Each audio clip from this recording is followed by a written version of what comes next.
Hey guys, this is Gwen, and today I am drawing a brightly colored cat. This will be kind of my YouTube mascot.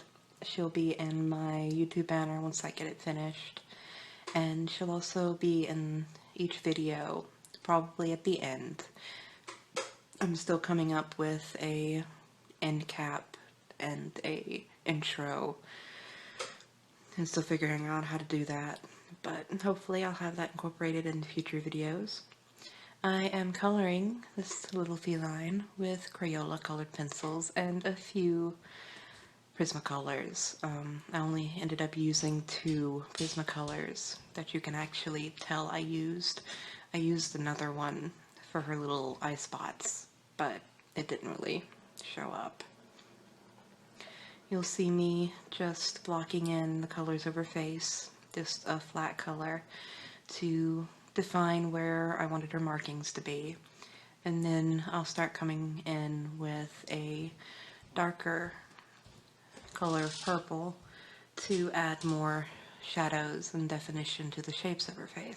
The Prismacolors only come in with the lining of her eyes and her nose, and also with some final shadow work when I had pretty much put so much color onto the paper that I couldn't put any more of the harder Crayolas down. There's not a lot to talk about with this process video, so I thought I'd take this time to kind of talk about how I got in art and what I want this channel to be in the future. Hopefully you can hear me okay over the air conditioner. I've been drawing for over 10 years at this point, off and on. I'm 25 now. I started back when I was about 12 or 13. I had gotten really into anime, or what I considered really into anime was just Sailor Moon, Dragon Ball Z, and Yu-Gi-Oh! And a little bit of Pokemon here and there. And I was in the store one day with my parents, and I saw a Shonen Jump. I hadn't even known about manga before then. I just thought Yu-Gi-Oh! Was the coolest show ever. And I begged my parents to get it for me, and they did. And I was obsessed with it. And I decided, just spur of the moment, hey, this looks really cool. I want to draw like this. And thus began my drawing journey. You notice nowadays I don't draw a lot of anime style stuff just because I don't want to say outgrew the style, because it's not really anything about age. I just found other styles that I liked, and I'm still trying to find my style. But like I said, I've been drawing off and on since then. There's been stretches where I didn't draw at all, stretches where I didn't even think about drawing. I had this really unhealthy mindset that I would never become a good artist because I kept working and working and working, and I just wasn't getting any better. And come to find out as I got a little older and a little wiser that I was being way too hard on myself. It's like, this cat is not drawn perfectly, and I can probably do it a bit better, but you know, she turned out pretty darn good for my current skill level, so I decided to go with it. I'll be having the drawing of this up as a Patreon reward, and you guys will get to see all the mistakes I made in the erasing and redrawing multiple times, as I tried to get the shape of her face right, and then the shape of her little body and her little folded legs. But yeah, as I've gotten older and as I've kind of matured, I've realized more and more that the point of drawing is not to create something awesome every time you draw. It's about the journey. It's about what you learn along the way and the observations you make, and just the act of creating anything, be it a simple line or a doodle. It's still an act of creation. You're still making something that never existed in the world before you put pen to paper and made it. And that's the awesome thing about drawing. And one of the things I hope to do with this channel as it grows and as I grow as an artist and as a YouTuber is offer some of the things I've learned along the way. Like here using my Crayolas. For the longest, that was all I had access to. My preferred brand is Prismacolor, just because I love the richness of the colors and whatnot, and that's just a personal preference. But all I had access to for a long time was Crayola or Rose Art. And at one point I just got tired of, limiting myself, thinking, oh, well, this is really cheap, crappy pencils. I can't do anything with these. And I got a hold of this book. I forget the author, but I'll always remember the name. It's called The Colored Pencil Bible, or something similar. I'll find the book and link it in my YouTube description. But this woman, I remember it was a woman author, she did some amazing things with colored pencils and had some awesome techniques in that book. And even though she was using Prismacolors, I sat down with some Crayolas and attempted some of these techniques. And of course the techniques looked different from what she had done, because Crayolas and Prismacolors are two completely different kinds of colored pencil. But it came out pretty good.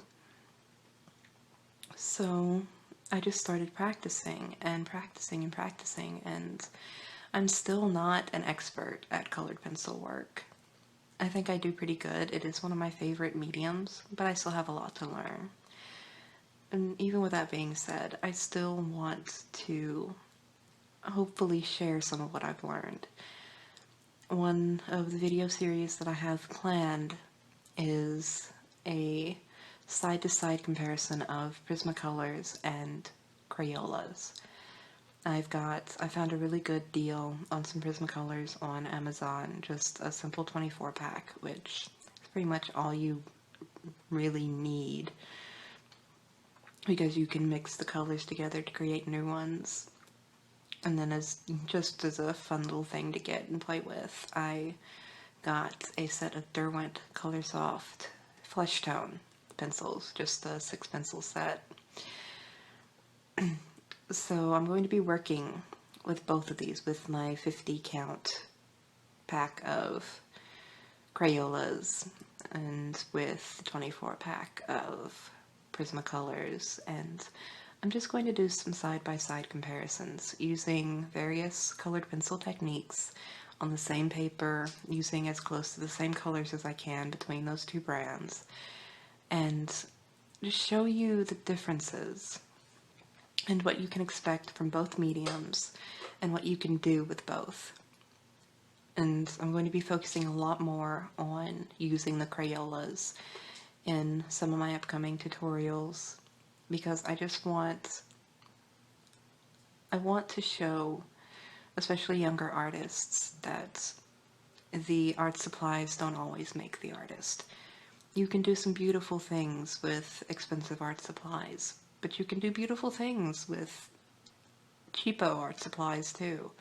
I've used crayons, I've used sidewalk chalk, I've used Crayolas, I've used Rose Art, which are even a little bit cheaper than Crayolas. And there's also tons of other YouTube artists like Alyona Nickelsen, who does awesome work with Crayola colored pencils and Crayola crayons. I actually fell in love with her channel because she was using Crayola crayons, and I just thought that was so cool what she was able to do with them. So she was definitely an inspiration. But here in the actual drawing, you can see me just switching back and forth between 3 main colored pencils. the navy blue, which is the base blue that I used, purple, which is the base purple that I used, and then this is actually right here. I think I'm using my cherry red or my black cherry Prismacolor, and here's a light blue just to blend a little bit. I only resorted to using my black cherry Prismacolor because at this point I wasn't really able to put down any more shadows because I put so much color onto the paper that it just wasn't darkening up the way I wanted it to, and I wanted there to be more definition and more shape to her face. So that's when I resorted to using one of the few Prismacolors that I have now that I kind of held on to when I lost all my art supplies over Christmas. And here I'm using a Scholar, Prismacolor Scholar Black to line her eyes. And just because it's a really good dark black that you can't really get in Crayola, and not with some extensive layering. So yeah, I want to really show people what can be done with stuff you can get at Walmart or a drugstore, and hopefully inspire people to follow their own journey and not feel hindered or held down by the supplies they have access to. Especially in today's economy, you know what? Not everyone can afford Prismacolors. The set I have coming, I found a really good deal on, and the only reason I was able to get it is because personally I have very few needs. I'm pretty simple. I don't do a lot other than my jewelry making and my drawing, so I have very few luxury expenses. So when I do budget in a little bit of money for myself to use, I can get things, just small things like colored pencils or beads or whatnot, but not everyone can do that. There's been more times than I can count where I couldn't have done that at all. So, and I have 1 minute left in this voiceover. So, I'll wrap this up. I hope you enjoyed this video, and I hope listening to me ramble was not too painful. I'm following some tips that Bailey J had in her tips on a successful YouTube channel video, and one of them was doing voiceovers, so I decided I'd give it a try. All links will be in the description to my Patreon, to my Instagram, also to my Society 6, where I have one lone print up right now. Hopefully I'll have more in the future. And I'll also be listing all the materials I used, Sketchbook, including all the colors of the colored pencils that I used. And I'll also remember to link that Colored Pencil Bible book, which I'm still itching to get a copy of myself. And so I hope you guys enjoyed it. I hope you liked watching me draw. I hope you picked up some tips or some inspiration from it. And I hope I can see you back here with some of my future videos. Bye guys.